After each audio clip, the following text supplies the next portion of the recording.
ಅಕ್ರಮ ಗಣಿಗಾರಿಕೆ ರಾಜಾರೋಷವಾಗಿ ನಡೀತಾ ಇದ್ರೂ ಸಹ ಗಣಿ ಮತ್ತು ಭೂವಿಜ್ಞಾನ ಇಲಾಖೆ ಅಧಿಕಾರಿಗಳು ಮೌನವಾಗಿರುವುದು ಸಾರ್ವಜನಿಕರ ಅನುಮಾನಕ್ಕೆ ಎಡೆಮಾಡಿದೆ. ಹೌದು, ಇದು ಚಳ್ಳಕೆರೆ ತಾಲೂಕಿನ ನಂದವಾಡ ಗ್ರಾಮ ಪಂಚಾಯಿತಿ ವ್ಯಾಪ್ತಿಯ ಬಂಡೇಹಟ್ಟಿ ಗ್ರಾಮಕ್ಕೆ ಹೊಂದಿಕೊಂಡ ಚಳ್ಳಕೆರೆ ಸರ್ವೆ ನಂಬರ್ 210ರಲ್ಲಿ ಸರ್ಕಾರಿ ಗೋಮಾಳ ಪ್ರದೇಶದಲ್ಲಿರುವ ಗುಡ್ಡವನ್ನ ಸಿಡಿಮದ್ದುಗಳಿಂದ ಸಿಡಿಸಿ ಅಕ್ರಮವಾಗಿ ಕಲ್ಲು ಗಣಿಗಾರಿಕೆ ನಿರಂತರವಾಗಿ ನಡೀತಾ ಇದೆ.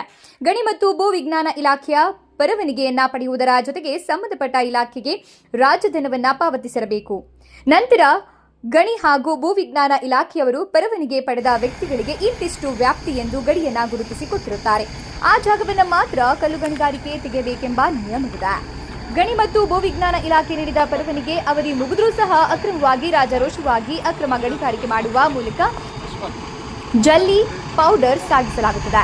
ಕಣ್ಣ ಮುಂದೆಯೇ ಪ್ರಾಕೃತಿಕ ಅರಣ್ಯ ಸಂಪತ್ತು ಹಾಗೂ ಗುಡ್ಡ ಕರಗಿಸುವ ಮೂಲಕ ಪ್ರಾಕೃತಿಕ ಸಂಪತ್ತನ್ನು ಲೂಟಿ ಹೊಡಿತಾ ಇದ್ರು ಗಣಿ ಮತ್ತು ಭೂವಿಜ್ಞಾನ ಇಲಾಖೆ ಹಾಗೂ ಅರಣ್ಯ ಇಲಾಖೆ ಅಧಿಕಾರಿಗಳು ಕಣ್ಣು ಕಾಣದಂತೆ ವರ್ತಿಸುತ್ತಿರುವುದು ಬಹಳಷ್ಟು ಅನುಮಾನಕ್ಕೆ ಎಡೆಮಾಡಿದೆ. ಸರ್ಕಾರಿ ಗೋಮಾಳದ ಬಂಡೆಗಳಲ್ಲಿ ಕ್ಲಾಡಿಂಗ್ ಕಲ್ಲುಗಳನ್ನು ತೆಗೆಯಲು ರಾಜಧನವನ್ನ ಪಾವತಿಸಬೇಕು. ಆದರೆ ಇಲ್ಲಿ ನಡೆಯುತ್ತಿರುವುದೆಲ್ಲ ಅಕ್ರಮವಾಗಿರುವುದರಿಂದ ಸರ್ಕಾರದ ಬೊಕ್ಕಸಕ್ಕೆ ಲಕ್ಷಾಂತರ ರು ನಷ್ಟವಾಗುತ್ತದೆ. ಅಲ್ಲದೆ ಬೇಕಾಬಿಟ್ಟಿಯಾಗಿ ಗಣಿಗಾರಿಕೆ ನಡೆಸುತ್ತಿರುವುದರಿಂದ ಪರಿಸರ ಹಾಗೂ ಅರಣ್ಯದಲ್ಲಿರುವ ವನ್ಯಜೀವಿಗಳ ಮೇಲೆ ಅಪಾರ ಪರಿಣಾಮ ಬೀರುತ್ತದೆ. ಸಂಬಂಧಪಟ್ಟ ಅಧಿಕಾರಿಗಳು ಕೂಡಲೇ ಅಕ್ರಮ ಕಲ್ಲು ಗಣಿಗಾರಿಕೆ ಕಡಿವಾಣ ಹಾಕುವಂತೆ ನವೀನ್ ರೆಡ್ಡಿ ಹಾಗೂ ಆರ್ಟಿಐ ಕಾರ್ಯಕರ್ತ ನಾಗರಾಜ್ ಒತ್ತಾಯಿಸಿದ್ದಾರೆ.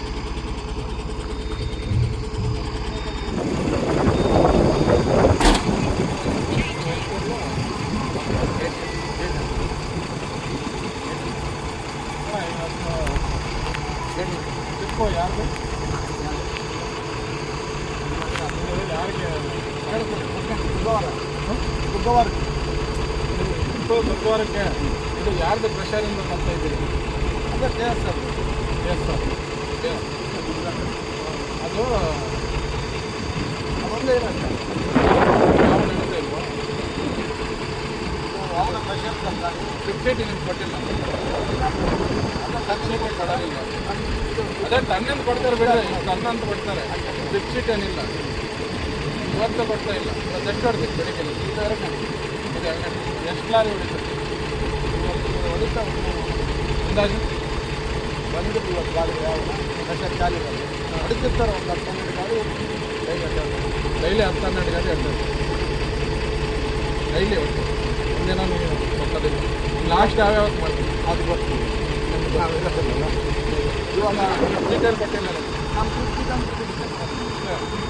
ಎಷ್ಟೈತೆ ಎಷ್ಟು ಅಂತ ಕೊಡ್ತಾರೆ ಅಷ್ಟೇ. ತೂಕ ಇತ್ತು ಇಂಥವ್ರಿಗೆ ಅಂತ ಕೊಡೋದಿಲ್ಲ. ಅದರ ಅವ್ರ ನಂಬರ್ ಕೊಟ್ಟು ಇಂಥವ್ರಿಗೆ ಫೋನ್ ನಂಬರ್ ಕೊಡ್ತಾರೆ.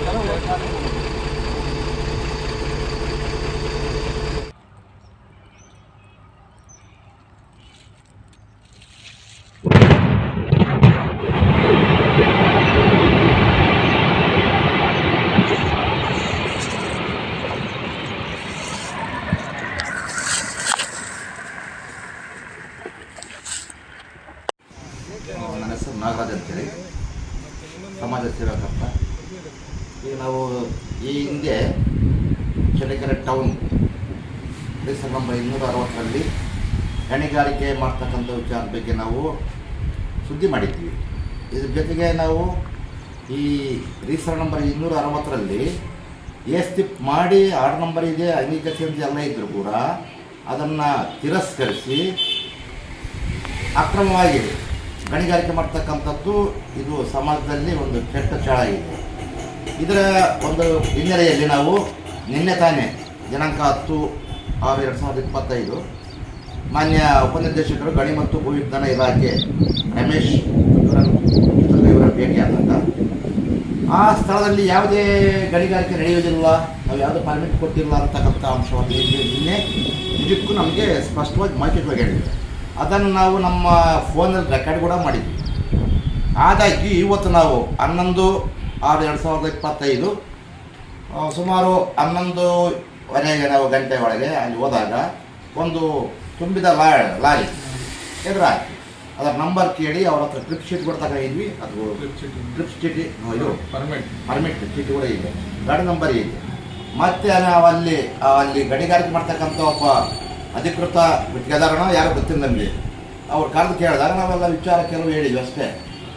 ಆಯ್ತು ರೀ, ಇಲ್ಲಿ ಅಕ್ರಮ ಯಾವುದೂ ಇಲ್ಲ, ಅಂತ ಅವ್ರು ಹೇಳಿದರು. ಇದ್ರ ಬಗ್ಗೆ ನಾವು ಜಿಲ್ಲಾಧಿಕಾರಿಗಳಿಗೂ ಮಾನ್ಯ ಉಪವಿಭಾಗಾಧಿಕಾರಿಗಳಿಗೆ ಅವರಿಗೂ ಸಲ್ಲಿಸಿದ್ವಿ. ಫೋನ್ ಮೂಲಕ ಇವತ್ತು ಜಂಟಿ ನಿರ್ದೇಶಕರು ಬೆಂಗಳೂರು ಗಣಿ ಮತ್ತು ಭೂವಿಜ್ಞಾನ ಇಲಾಖೆ ಬೆಂಗಳೂರು ಕೂಡ ನಾವು ವರದಿ ಮಾಡಿದ್ವಿ. ಇಷ್ಟೆಲ್ಲ ಕಾರಣವಿದ್ರು ಕೂಡ ಅಲ್ಲಿ ಹುಲ್ಲು ಬನ್ನಿ ಖರಾಬಿ ಅಂತಕ್ಕಂಥ ಒಂದು ಜಮೀನಿನಲ್ಲಿ ಯಾವುದೇ ಅಕ್ರಮ ಆಗಲಿ ಗುತ್ತಿಗೆ ಕೊಡೋಂಗಿಲ್ಲ, ಯಾವುದು ಮಾಡ್ಬೇಕಂತ ಒಂದು ಆದೇಶ ಇದೆ. ಜೊತೆಗೆ ಅರಣ್ಯ ಇಲಾಖೆಗೆ ಹೊಂದಿಕೊಂಡಂತೆ 100 ಮೀಟರ್ ದೂರದಲ್ಲಿ ಕೊಡಬೇಕು. ಇಲ್ಲಿ ಸ್ಪಷ್ಟವಾಗಿ ಕಾಣುತ್ತೆ 100 ಮೀಟರ್ ಅಲ್ಲ, 10 ಅಡಿ ಕೂಡ ಇಲ್ಲ, ಅಟ್ಯಾಚ್ಡ್. ಅರಣ್ಯ ಇಲಾಖೆ ಅಟ್ಯಾಚ್ಡ್ ಇರ್ತಕ್ಕಂಥ ಒಂದು ಊಟ ಪಕ್ಕನೇ ಇವರು ಗಣಿಗಾರಿಕೆ ಮಾಡ್ತಕ್ಕಂಥದ್ದು. ಇವತ್ತು ನಾವು ಸ್ಪಷ್ಟವಾಗಿ ನೋಡಿದಾಗ ಅಲ್ಲಿ JCB ಅಂತಗಳು ಇದ್ದಾವೆ, ಟ್ಯಾಕ್ಟ್ರಿ ಇದೆ, ಅಲ್ಲಿ ಅವರು ಬ್ಲಾಸ್ಟರ್ ಮಾಡ್ತಕ್ಕಂಥದ್ದು ಇದೆ, ಮತ್ತು ಬ್ಲಾಸ್ಟರ್ಗೆ ಅವರು ರೆಡಿ ಮಾಡ್ತಕ್ಕಂಥ ಗೈಡ್ಲೈನ್ ಕೂಡ ಇದೆ. ಇದು ಯಾವ ಕಾನೂನು? ಜನಸಾಮಾನ್ಯರಿಗೊಂದು ಕಾನೂನು, ರಾಜಕೀಯ ಒತ್ತಡದಿಂದ ಮಾಡ್ತಕ್ಕಂಥದ್ದು ಒಂದು ಕಾನೂನು. ಅದೇ ಒಬ್ಬ ಬಡವ ಒಂದು ಅರ್ಜಿ ಕೊಟ್ಟರೆ ಅದಕ್ಕೆ ಯಾವುದು ಉತ್ತರ ಕೂಡ ಹೇಳಲ್ಲ. ಈಗ ಗಣಿಗಾರಿಕೆ ಪರ್ಮಿಷನ್ ಐತಿಲ್ಲ, ಪರ್ಮಿಷನ್ ಕೊಡೋದಿಲ್ಲ ಇಲ್ಲ ಅಂತ ಅವ್ರು ಹೇಳ್ತಾರಲ್ಲ. ನಾವು ಭೇಟಿಯಾದಾಗ ನಾವು ಯಾವುದಿಲ್ಲ ನಿಲ್ಲಿಸಿದ್ವಿ, ಯಾವ್ದು ರೆಡಿ ಅಲ್ಲ ಅಂತ ಅವ್ರು ಹೇಳಿದ್ದಾರೆ. Uttam director MP Ramesh. ಈಗ ಅರಣ್ಯ ಇಲಾಖೆ ಒಳಗೆ ಈಗ ರೈತರ ಜಮೀನಿಗೆ ದಾರಿ ಮಾಡಿಕೊಡಲ್ಲ, ಆದರೆ ಅರಣ್ಯ ಇಲಾಖೆಗೆ ಅದೇ ಅವ್ರು ಮಾರಾಟ ಬರ್ತಾರೆ ಸ್ವಾಮಿ.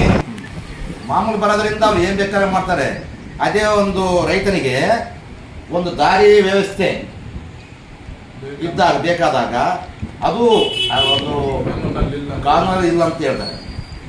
ಈಗ ಕಾಂಟ್ರಾಕ್ಟ್ದಾರಿಗೆ ಗುತ್ತಿಗೆದಾರರಿಗೆ ಬೇಕಾದ್ರೆ ಅವ್ರಿಗೆ ಆ ಕಾನೂನು ಯಾವುದು ಅಡ್ಡ ಬರಲ್ಲ ಅವರಿಗೆ.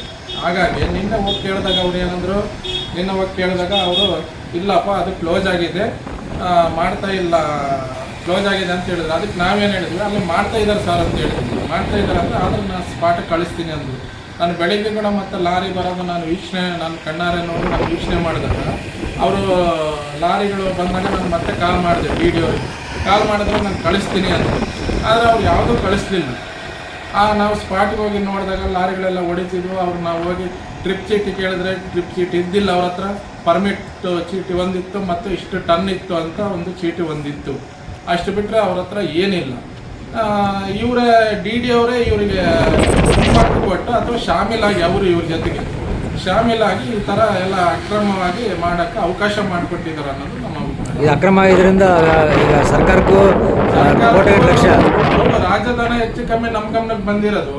ಇದ್ರ ಉದ್ದೇಶ ಮಾನ್ಯ ಕಂದಾಯ ಪ್ರಧಾನ ಕಾರ್ಯದರ್ಶಿಯವರು ಇಲ್ಲಿ ಒಂದು ಸ್ಪಷ್ಟವಾದ ಆದೇಶ ಮಾಡಿದ್ದಾರೆ.